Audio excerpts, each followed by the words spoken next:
year has been hectic. It started out with me changing careers, pursuing intensive further education for around 6 months, to falling in love, to falling ill there shortly thereafter, then experiencing healing, then feeling restored in my faith and in my body. So I feel like this year has been a challenging year, but I've seen the hand of God all throughout from the very beginning. And so I think if there's anything that I've learned, it's that He's always there. God's always there. No matter what the day looks like, no matter how much pain you're in, God is always there. 2022 hasn't been particularly easy.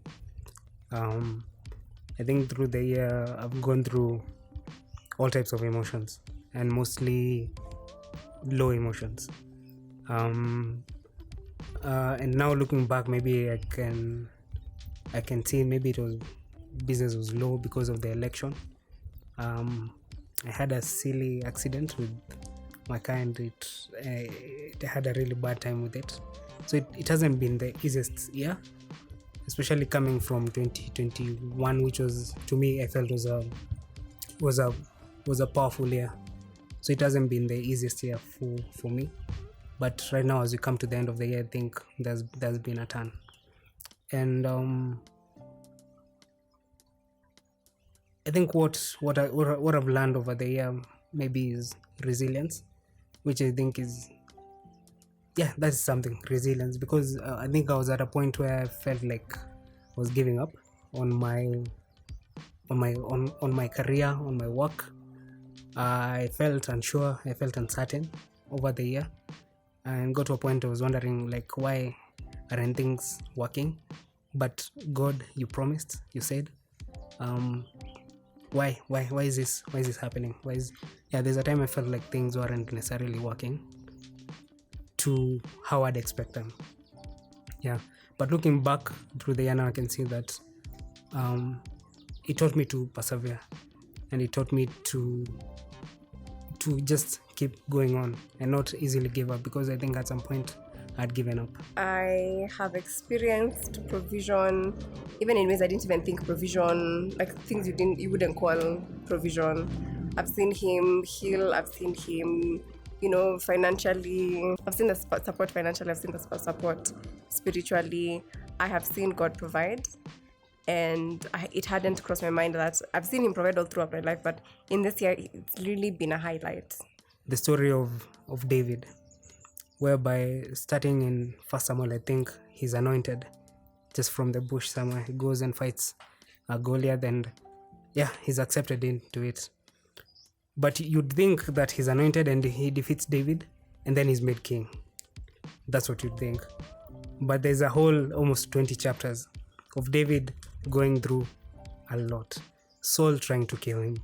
And going through that, if you read those chapters, instead of reading a story, I think you should read it as an emotional journey for David. And this is someone who's been anointed, someone who's God himself has said, you're going to be king. But if you read through, for example, 1 Samuel 27:1, and it goes that, but David thought to himself, one of these days I will be destroyed by the hand of Saul. The best thing I can do is to escape to the land of the Philistines, and then Saul will give up searching for me. So, like, David has been promised. There's this thing that God has said, but you can see him get to a point of doubt, like real doubt. Maybe he's saying,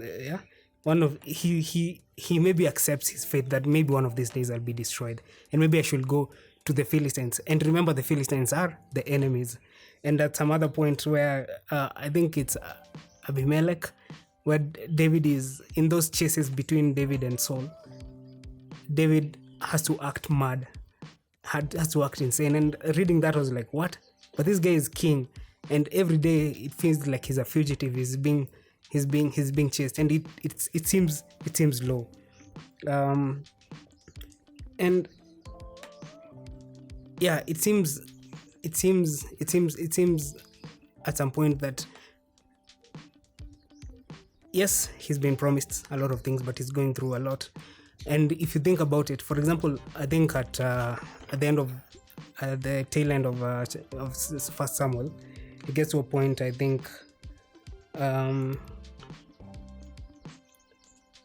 where the men that David is with, okay, for the emotional journey, he's separated from his family. He picks a group of men who walk around him, and the group of men is said to be criminals, just some guys, some riffraffs. They're not necessarily soldiers. And then it gets to a point where these guys, their camp is attacked, and the women and children and their wives are taken. And these men in their heart are thinking of stoning David. And I think that for me is a man at his last end. But what comes in, I think it's 1 Samuel 30 verse 6. And it goes like, David was greatly distressed because the men were talking of stoning him. These are his men. They've come back to the camp. They found they've been plundered. All the women and children have been taken. Each one of them was bitter in spirit because of his sons and daughters. They had lost everything. But David found strength in the Lord, his God. And I think that's for me that David found strength in the Lord. A lot was going on. He probably wanted to give up, and I think at some point he had given up. And if you read through that story, David had direct communication with God, and he still felt like giving up. But by the end of it all, at the end of that chapter, it says that, but David found strength in the Lord, his God. And I think that is what I have learned over the year, to find strength in the Lord. And sometimes you're promised, these things are promised, that God says he's going to make you king, he's going to bless you with this, he's going to give you this and that and that. And when that doesn't necessarily remove the challenges that are expected in the journey. And then when the challenges come, it's up to you to find strength in God. And what I find interesting, for example, is if you read Psalms, there's a Psalm, I think it's Psalm 34 or 94. And at the beginning of that Psalm, it says of David when he pretended to be insane before Abimelech. And it goes, Psalm 34, verse 4. I sought the Lord, and he answered, and he delivered me from all my fears. Those who look to him are radiant, and their faces are never covered with shame. Taste and see that the Lord is good.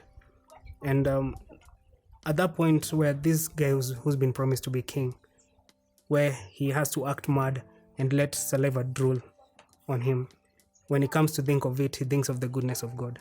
And it's easy to look at the story of David and see him going through all these challenges, but at that point you also have to see that he was being hunted, but he was never caught, he was never killed. You get?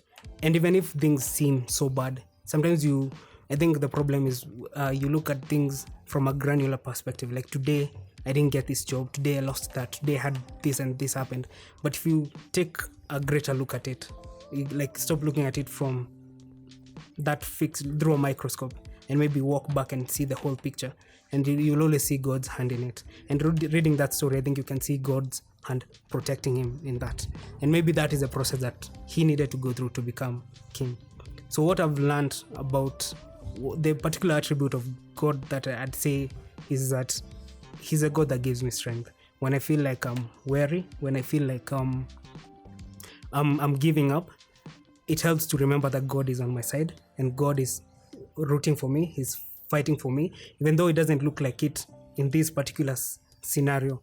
For example, where the king, where the men of the promised king want to kill him, want to stone him, it may not look like it, but in the whole picture, God is there directing that. And so that would be what I take.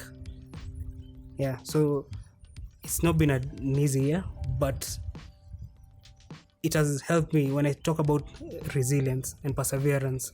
It has allowed, I've learned to go through things and not necessarily give up and just keep on doing them.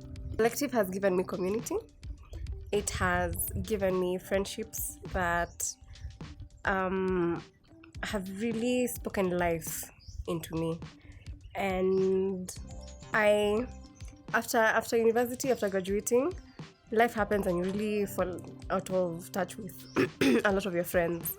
And that happened to me. And so I felt like for a really long time I had like one or two friends at most. But then upon really just like thinking about it, I realized I had so many friends outside of university that I hadn't called friends, yet they showed all the attributes that I wanted in my life or from a friend. That is. So yeah, so collective has really been there for me in terms of community, in terms of friendship, and collective has a way of coming when I need them the most. So I'm called to serve, or I'm called to, come back into the warm embrace when I really, really need it. I think what I can appreciate about collective is that one, it feels like a safe space for me, whereby let's say things are not working out here.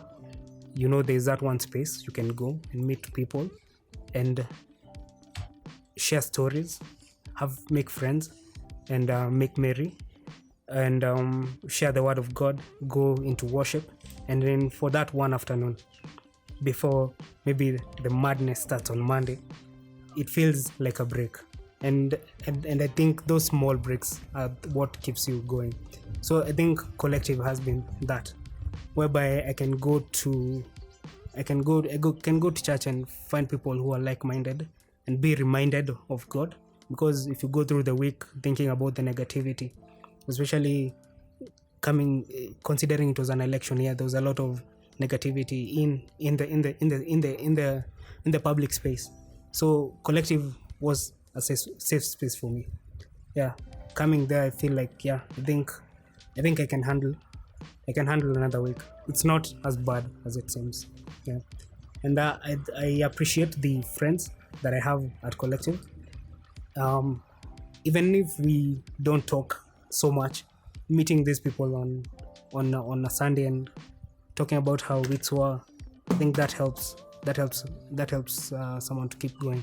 When I hear that question, it really has taken me a while to think about in which places I've grown, because in the past years I really saw that growth just outright. It was big, it was loud, and so you could just see, I've grown in this place. But this year has been a very subtle shift in my personality and my character. I've gotten a lot more comfortable in accepting that the things that originally I had decided were not for me, I might have decided because I thought that's what was expected of me, or that's what society had in mind for someone like me. But this year has really, I thank God for the space and the opportunity to learn who I truly am on the inside. I have gotten relationships that have given me the safe zone to find out whether I like eating meat or I like eating vegetables, whether I like cleaning or I like, waking up or going to a 9 to 5. It's really given me the room to understand who I am. Having gone through what I feel I went through, whereby it wasn't necessarily easy, I think the character development nilipata was in terms of perseverance. And you see, if you go through a situation and you survive, it gives you more confident. It makes you more confident. Yeah. So coming out of that, whereby at this point in the year I feel like things are back to normal, but I feel much more confident. I feel rejuvenated to want to go into the next year and not being afraid that things could go wrong, because I think I've gone through a season where I felt everything could go wrong and I survived. You get? So that's what I've learned. I think it's a strength of perseverance.